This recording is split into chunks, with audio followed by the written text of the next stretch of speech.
ये कहानी है नदी किनारे रहने वाले एक छोटे से परिवार की, जहां दो अनाथ भाई बहन अपना जीवन गुजारते थे। बड़ी बहन आरोही दिन रात मेहनत करके और दूसरों के घरों में काम करके अपने छोटे भाई के साथ किसी तरह अपना घर चलाती थी। उसके छोटे भाई का नाम आरव था, जो अभी बहुत छोटा और मासूम था।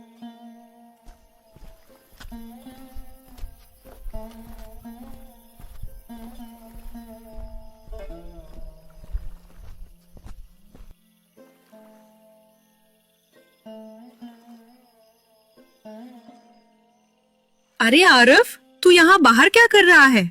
देख नहीं रहा रात हो गई है। तुझे इस समय घर के अंदर रहना चाहिए ना। अरे दीदी, मैं पूरा दिन घर के अंदर ही रहता हूँ और कितना रहूं? मुझे ऐसे अकेले रहना बिल्कुल अच्छा नहीं लगता। इस नदी की वजह से मैं दूसरी ओर जाकर दूसरे बच्चों के साथ खेल भी नहीं सकता। पूरा दिन अकेले रहते रहते मैं ऊब जाता हूँ दीदी। तेरी बात भी सही है आरव, लेकिन अब क्या करें? भगवान ने हमारा जीवन इसी नदी किनारे लिखा है। बस तू थोड़ा सब्र रख। जब तू बड़ा हो जाएगा ना, तब खुद ही अकेले नदी के उस पार चला जाना। अभी तू बहुत छोटा है और मेरा सहारा भी तू ही है। अगर तुझे कुछ हो गया तो मेरा क्या होगा? इसलिए अभी के लिए घर पर ही रहा कर। हाँ दीदी, ठीक है। आप भी पूरा दिन काम करके थक गई होंगी। अंदर जाकर हाथ मुंह धो लीजिए। मैं थोड़ी देर यहीं बाहर बैठकर ठंडी हवा खा लेता हूँ।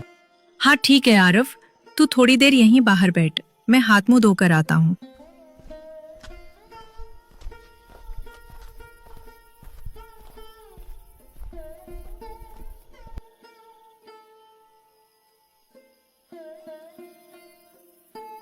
पता नहीं मैं कब बड़ा होऊंगा ताकि नदी के उस पार भी जा सकूं। यहाँ अकेले अकेले रहकर अब मुझे बहुत घुटन होने लगी है। दीदी भी मुझे अकेला छोड़कर दिन भर काम पर निकल जाती है। कल से दीदी को भी काम पर जाने नहीं दूंगा। उसे भी मेरे साथ रहना पड़ेगा। अकेले यहाँ रहकर कैसा लगता है, उसे भी तो पता चलना चाहिए। अरे आरव, और कितनी देर बाहर बैठा रहेगा? चल अब घर के अंदर आ जा, मैं हम दोनों के लिए चाय बनाता हूँ। अरे दीदी, रुकिए ना। घर के अंदर ऐसा क्या है जो आप मुझे बार बार बुला रही हैं? यहाँ बैठकर मुझे अच्छा लग रहा है। मुझे थोड़ी देर और यहीं बैठने दीजिए। आप मुझे परेशान मत कीजिए। आप चाय पी लीजिए, मुझे अभी नहीं पीनी। आरव भी आजकल बिल्कुल मेरी बात नहीं सुनता, बस अपनी मनमर्जी करता रहता है। उसे क्या पता इस दुनिया के बारे में? उसे तो बस बाकी बच्चों के साथ नदी के उस पार जाकर खेलना है। लेकिन वो ये नहीं समझता कि मुझे उसकी कितनी चिंता होती है और मुझे डर लगता है। दीदी बिल्कुल मेरा दुख नहीं समझती। अब मुझे भी गुस्सा आने लगा है। मैं थोड़ा नदी के पार पार जाकर टहल के आता हूँ। आरव गुस्से में अकेला ही नदी के पार पार टहलने के लिए निकल पड़ा।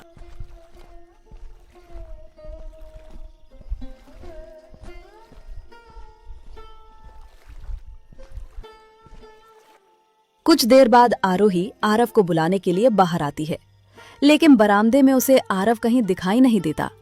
ये देखकर आरोही काफी चिंतित हो जाती है। आरव तो यहीं बैठा था, आखिर कहाँ चला गया?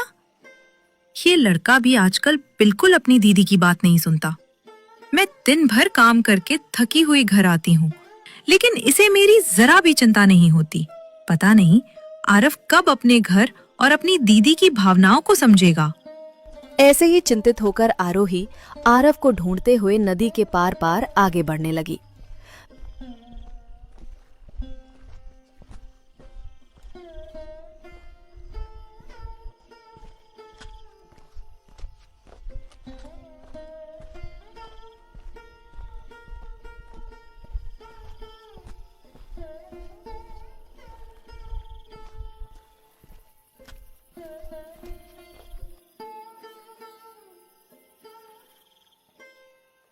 अरे आरव, तुम इतनी रात को यहाँ तक क्यों आ गए?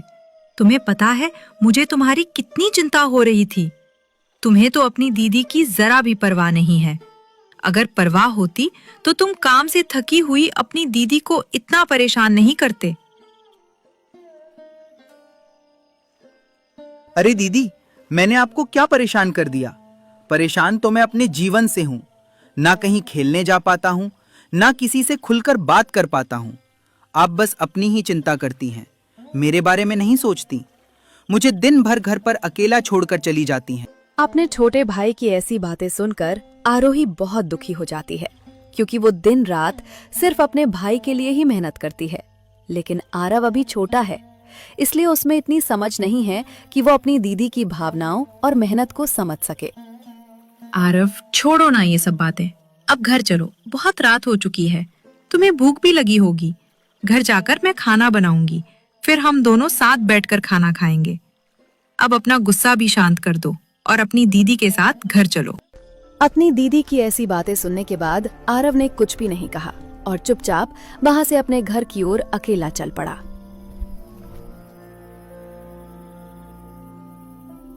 पता नहीं आरव को हमारी परिस्थितियों का एहसास कब होगा और वो कब समझदारी से अपना जीवन जीना सीखेगा।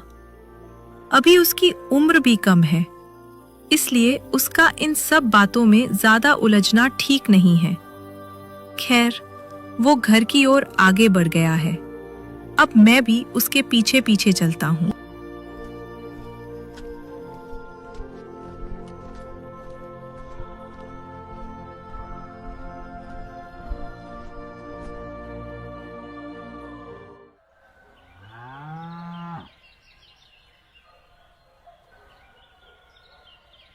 ऐसे ही कुछ साल बीत गए, लेकिन आरव अभी भी पहले जैसा ही था। भले ही वो अब बड़ा हो चुका था, फिर भी वो अपनी दीदी की मेहनत और त्याग को समझ नहीं पाता था और हमेशा अपनी मर्जी से ही जीवन जीता था।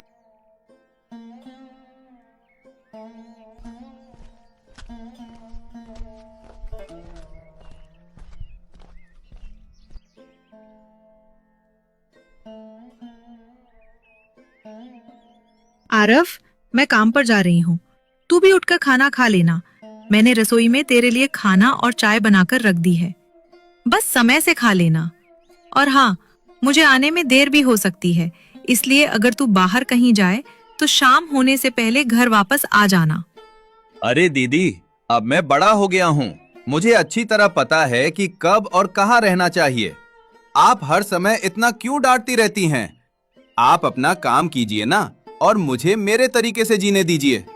मेरे दोस्त भी अक्सर कहते हैं कि मैं अपनी दीदी के सामने कुछ बोल ही नहीं पाता। ये सब सुनकर मुझे भी शर्म महसूस होती है।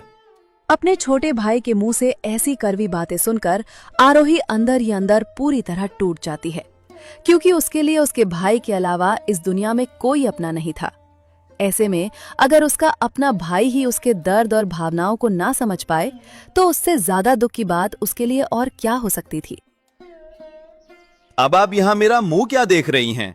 आप काम पर जाइए, मैं खाना खा लूंगा। बस आप हर समय मुझ पर डांटना और चिल्लाना बंद कर दीजिए, मेरे लिए वही बहुत होगा। ठीक है आरव, मैं चलती हूँ। तू अपना अच्छे से ख्याल रखना। मैं जितनी जल्दी हो सके घर लौटने की कोशिश करूंगी। आरोही अपने भाई से इतना कहकर काम पर निकल जाती है।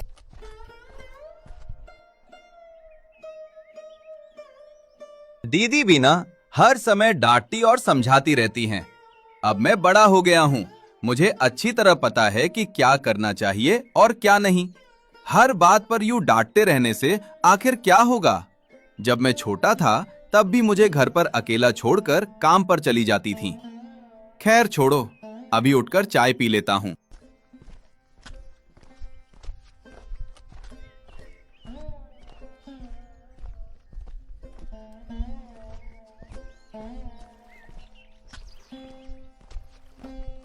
पता नहीं आरव कब अपने घर के हालात को समझ पाएगा। वो उम्र में तो बड़ा हो गया है, लेकिन आज भी छोटे बच्चों की तरह जिद करके बैठ जाता है। पता नहीं वो कब घर की जिम्मेदारियां समझेगा और उन्हें उठाना सीखेगा।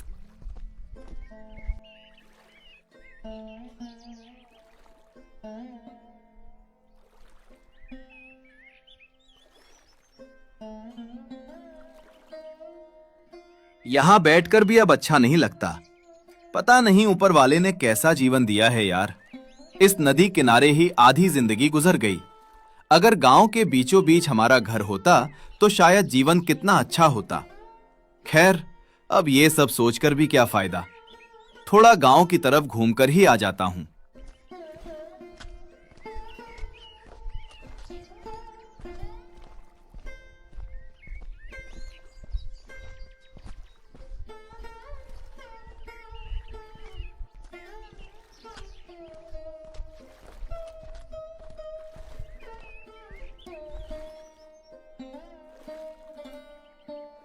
भैया, क्या आप मुझे नदी के उस पार छोड़ देंगे?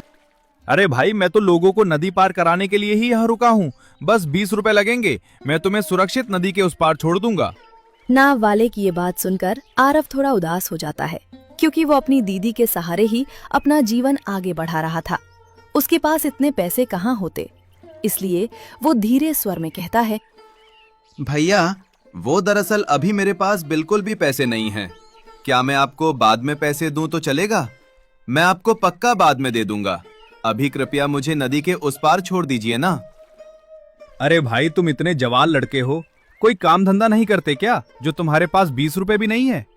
मैं भी यहाँ अपने परिवार का पेट पालने के लिए मेहनत करके नाव चलाने आता हूँ भाई। पता है भैया, लेकिन मैं आपको बाद में पक्का पैसे दे दूंगा। अभी फिलहाल आप मुझे नदी पार करवा दीजिए, आपकी बहुत मेहरबानी होगी। ठीक है भाई, चलो। अब कोई और उपाय भी तो नहीं है, मैं तुम्हें नदी पार कर ही देता हूँ। क्या पता भगवान कहीं से हमारी हालत देख ले और तुम्हें बाद में पैसे देने की भी जरूरत नहीं है। चलो, अब नाव में बैठ जाओ। ऐसे ही नाव वाला बिना पैसों के आरव को नदी पार कराने के लिए राजी हो जाता है और नाव चलाने लगता है।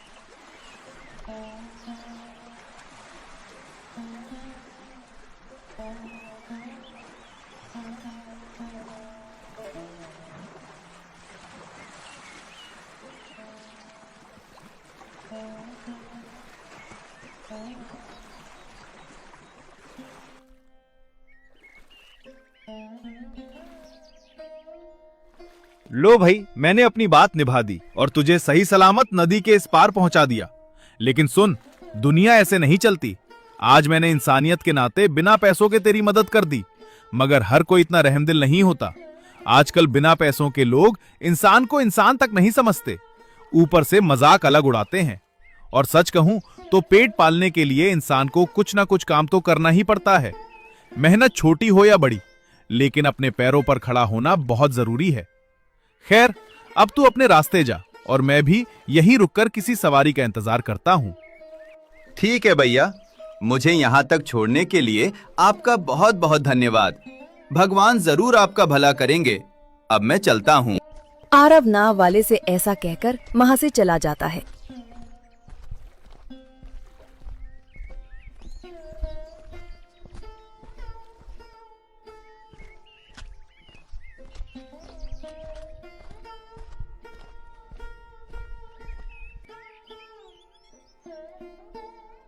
अरे चाचा जी, यहाँ पर मेरे दोस्त राजू और रमेश बैठा करते थे, लेकिन आज वो दोनों कहाँ गए हैं?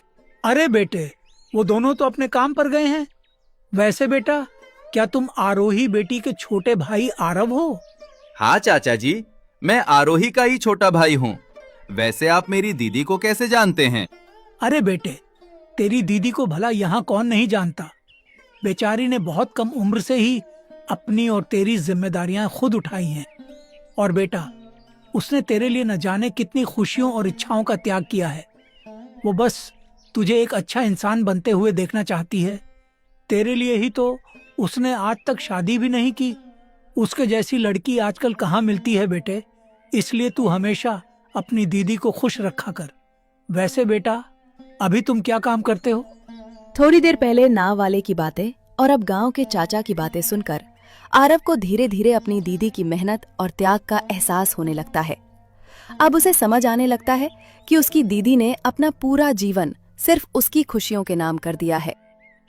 वो चाचा जी, दरअसल मैं अभी कोई काम नहीं करता। मुझे लगता था कि मैं हमेशा दीदी के सहारे ही जीवन बिताता रहूंगा, लेकिन अब मुझे अपनी गलती समझ आ गई है। अब से मैं मेहनत करूंगा और दीदी को अकेले इतना काम भी नहीं करने दूंगा। मैं उन्हें हमेशा खुश रखने की कोशिश करूंगा। इतने दिनों तक मैंने अपनी दीदी को बहुत तकलीफ दी है, लेकिन अब से मैं एक अच्छा इंसान बनने की पूरी कोशिश करूंगा। हाँ बेटे, जीवन में मेहनत करके ही इंसान आगे बढ़ता है। और तभी कुछ अच्छा कर पाता है। अब तू भी मेहनत कर और अपनी दीदी का सहारा बन। और बेटा, अब से अपनी दीदी को काम करने से मना कर दिया कर। पहले तू छोटा था इसलिए बात अलग थी, लेकिन अब तू बड़ा हो गया है। अब तेरी दीदी का यूं दूसरों के घरों में मेहनत करना अच्छा नहीं लगता। हाँ चाचा जी, अब मुझे सब कुछ अच्छे से समझ आ गया है। अब से मैं आपकी कही हुई हर बात मानूंगा, मेहनत करूंगा और अपनी दीदी को हमेशा खुश रखूंगा। वैसे चाचा जी, अब मैं चलता हूँ, अभी नदी भी पार करनी है, नहीं तो घर पहुँचते पहुँचते काफी रात हो जाएगी।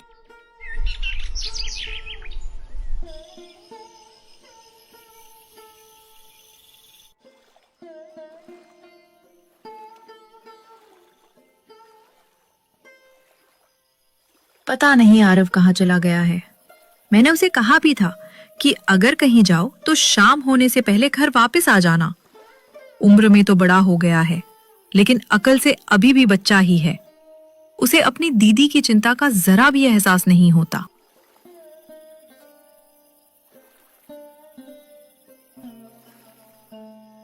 अरे भाई, तेरे पास जाते वक्त तो बिल्कुल भी पैसे नहीं थे, फिर अब लौटते समय ये 20 रुपए कहाँ से आ गए? क्या नदी के उस पार जाकर कोई काम वाम कर लिया था क्या भाई? अरे नहीं भैया, दरअसल वहां मेरी मुलाकात एक चाचा जी से हुई थी। उनसे काफी देर तक बातें हुई और जाते वक्त आपने जो जो बातें मुझे समझाई थीं, वही सब उन्होंने भी बड़े अच्छे से समझाया। अब मुझे सब कुछ अच्छे से समझ आ गया है। अब से मैं खूब मेहनत करूंगा भैया। और घर लौटने के लिए वही चाचा जी मुझे 20 रुपए भी दे दिए थे। वाह भाई, ये सुनकर बहुत अच्छा लगा कि अब तू मेहनत करके काम करना चाहता है। वैसे अगर मैं तुझे अपनी नाव चलाने का काम दे दूं, तो क्या तू ये काम करेगा? दरअसल मुझे कुछ जरूरी काम से कुछ दिनों के लिए गांव से बाहर जाना पड़ेगा, इसलिए मेरी नाव ऐसे ही खाली पड़ी रहेगी। अगर तू इसे चलाएगा तो तेरे घर का खर्च भी आराम से चल जाएगा। अरे भैया बिल्कुल, आप सच में बहुत अच्छे इंसान हैं। दोपहर में भी आपने मुझे बिना पैसों के नदी के उस पार छोड़ दिया था, साथ ही मुझे जीवन की कई अच्छी बातें भी समझाईं। और अब आप मुझे काम करने का मौका भी दे रहे हैं। मैं आपकी नाव जरूर चलाना चाहूंगा भैया। आपका बहुत बहुत धन्यवाद, आपने मेरे बारे में इतना सोचा। अरे इसमें धन्यवाद की क्या बात है भाई, मेरी नाव यही रहती है। तुम कल सुबह से आकर इसे चलाना शुरू कर देना। अब मैं भी घर चलता हूँ और तुम भी अपने घर चले जाओ, क्योंकि रात काफी गहरी हो चुकी है। नाव वाले के ऐसा कहने के बाद आरव अपने घर की तरफ चल पड़ता है।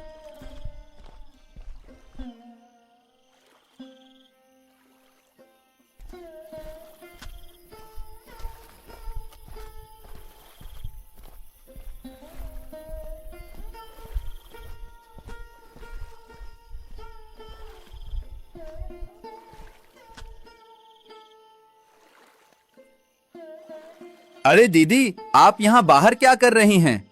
और क्या आज आप काम से जल्दी आ गईं?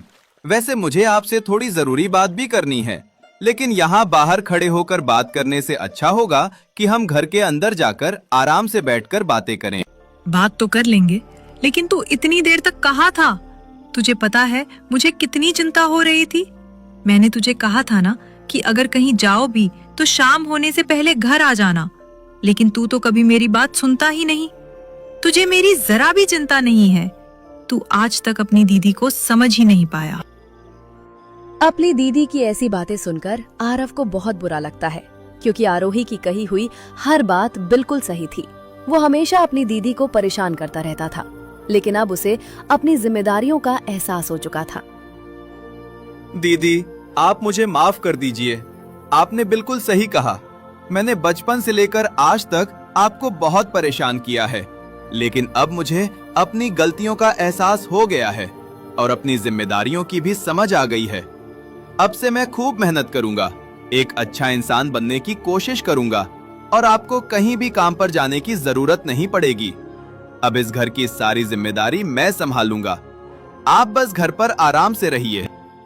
मुझे ये जानकर बहुत अच्छा लगा कि तुझे अब सब कुछ समझ में आ गया है। लेकिन तूने जो कहा कि अब से तू काम करेगा, तो आखिर तूने कौन सा काम करने के बारे में सोचा है?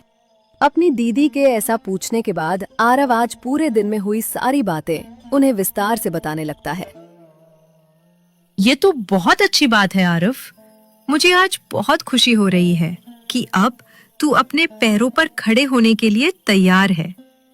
चल अब घर के अंदर चलते हैं, खाना भी बनाना है और मैं शाम से यही तेरे इंतजार में खड़ी हूँ।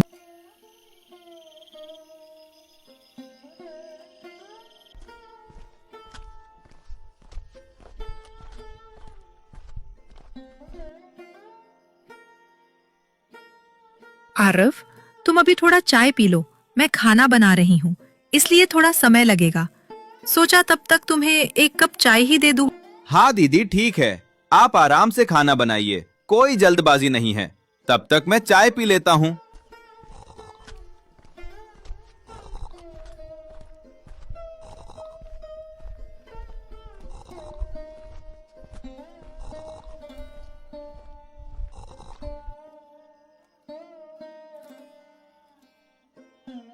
दीदी भी पूरा दिन काम करके थकी हुई घर आती हैं और फिर मेरे लिए खाने का इंतजाम करती हैं।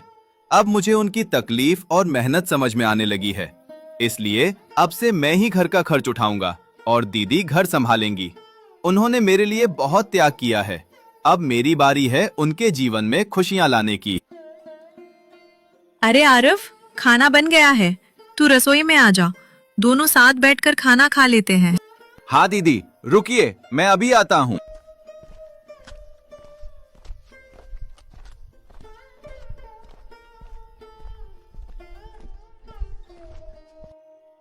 आरव रसोई में आ जाता है और फिर दोनों भाई बहन साथ बैठकर सुकून से खाना खाने लगते हैं।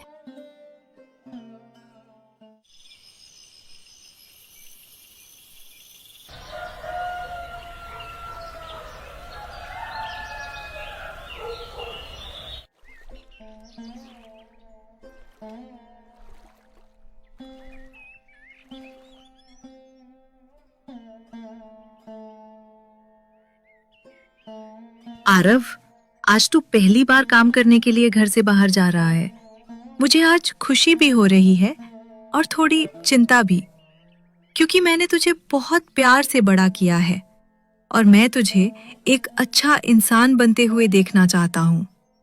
तू मन लगाकर काम करना और अगर नदी में पानी का बहाव ज्यादा हो तो थोड़ा रुक जाना।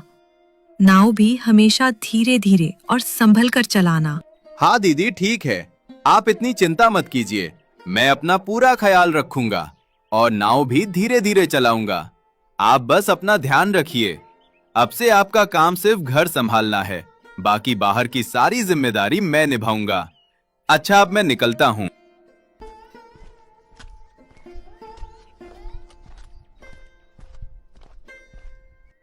मुझे तो यकीन ही नहीं हो रहा कि यही शरारती आरव आज अपनी जिम्मेदारियां निभाने के लिए काम पर निकला है।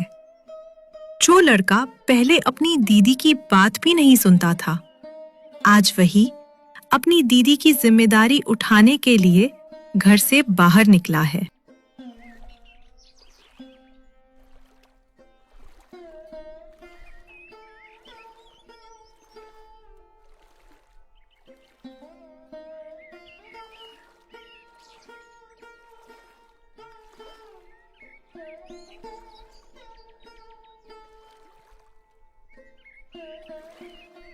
अब बस सवारी आने का इंतजार है। आज मेरा पहला दिन है, इसलिए अगर अच्छी सवारी मिल जाए तो बहुत अच्छा होगा और मुझे सवारियों से अच्छे से बातचीत भी करनी होगी। नाव वाले भैया ने मुझे ये काम करने का अवसर दिया है, मेरे लिए ये सच में बड़े भाग्य की बात है।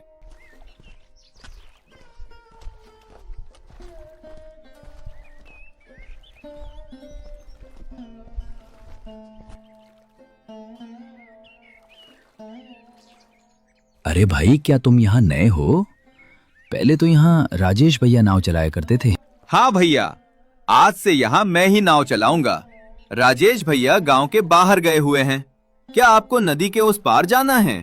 हाँ भाई, मुझे नदी के उस पार जाना है, तो तुम मुझे नदी पार करा दो। ठीक है भैया, आप नाव पर बैठ जाइए, मैं आपको सुरक्षित आपकी मंजिल तक पहुंचा दूंगा।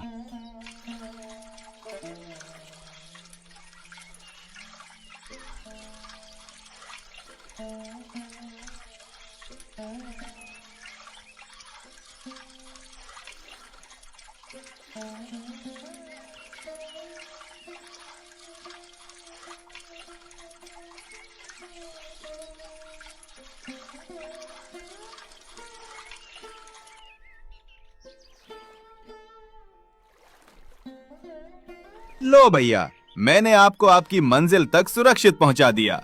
हाँ भाई, धन्यवाद। वैसे अब मुझे यहाँ तक आने के कितने पैसे देने होंगे? अरे भैया, राजेश भैया जितना लेते थे आप उतना ही दे दीजिए। आरव के ऐसा कहने के बाद वो आदमी नाव से आने का पैसा देकर वहां से अपने रास्ते चल पड़ता है।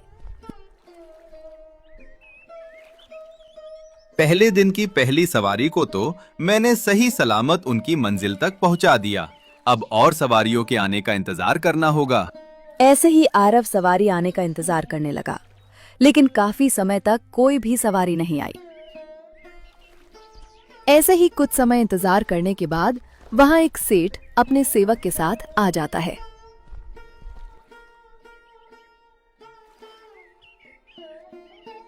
अरे ओ भाई, ये हमारे सेठ जी हैं। हम यहाँ कुछ व्यापार के काम से आए थे। आते समय तो हम सेठ जी की अपनी नाव से ही यहाँ आए थे, लेकिन अभी वहाँ से खबर आई है कि उस नाव में थोड़ी खराबी आ गई है। तो क्या तुम हमें नदी पार करा दोगे? अरे सेठ जी, आप बस हुक्म कीजिए, मैं आप दोनों को बिल्कुल सही सलामत नदी के उस पार पहुंचा दूंगा। आप बिल्कुल चिंता मत कीजिए। आपके जैसे इतने बड़े सेठ जी की सहायता करके मुझे भी बहुत खुशी होगी। हाँ तो चलो भाई, ज्यादा देर ना करते हुए तुम हमें नदी पार करा दो। सेठ के सेवक के ऐसा कहने के बाद आरव ने दोनों को नाव में बैठाया और नाव चलाते हुए उनकी मंजिल की ओर आगे बढ़ गया।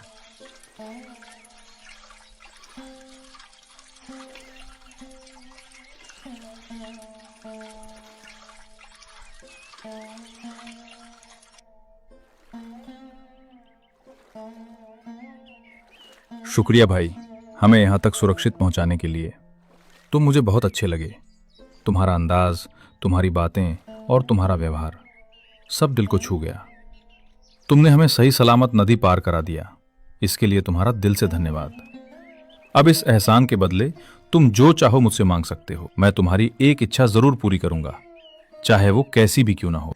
सेठ की ये बातें सुनकर आरव बहुत खुश हो गया और मुस्कुराते हुए बोला, सेठ जी, मेरी तो बस एक ही बड़ी इच्छा है और उसे केवल आप ही पूरा कर सकते हैं। इसके लिए आपसे बेहतर कोई और नहीं हो सकता। मेरी एक दीदी हैं, अगर आप उनसे विवाह कर लें तो वही मेरे लिए सबसे बड़ी खुशी होगी। कृपया मेरी इस इच्छा को ठुकराइए मत। आरव के मुंह से अचानक ऐसी बात सुनकर सेठ कुछ देर के लिए गहरी सोच में पड़ गए। अरे सेठ जी, ये लड़का कैसी बातें कर रहा है? भला आप इस साधारण नाव चलाने वाले की बड़ी बहन से विवाह कैसे कर सकते हैं? ठीक है, मैं तुम्हारी ये इच्छा जरूर पूरी करूंगा। मैं तुम्हारी दीदी से विवाह करने के लिए तैयार हूं, लेकिन उससे पहले मैं उनसे मिलना और उन्हें देखना चाहता हूं। जरूर सेठ जी, मेरा घर यहाँ से ज्यादा दूर नहीं है। आप मेरे साथ चलिए, मैं आपको अपनी दीदी से मिलवा देता हूँ। आरव ने सेठ से ऐसा कहकर उन्हें और उनके सेवक को साथ लिया और अपने घर की ओर बढ़ गया।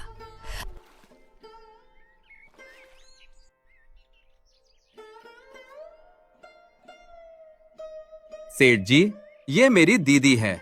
इनका नाम आरोही है। इन्होंने मुझे बहुत मेहनत और प्यार से बड़ा किया है। मेरे लिए इन्होंने कभी किसी चीज की कमी नहीं होने दी। मेरी खातिर इन्होंने अपने जीवन में बहुत त्याग किए हैं। अब मैं चाहता हूँ कि दीदी अपनी जिंदगी में खुश रहें। अब तक उन्होंने सिर्फ मेरे बारे में सोचते हुए कभी अपनी शादी के बारे में ध्यान ही नहीं दिया। लेकिन अब मैं बड़ा हो गया हूँ, इसलिए उनकी ये जिम्मेदारी मैं पूरी करना चाहता हूँ। अब से तुम मुझे सेठ जी नहीं, जीजा जी कहोगे। और हाँ, मैं तुम्हारी दीदी से शादी करने के लिए तैयार हूँ।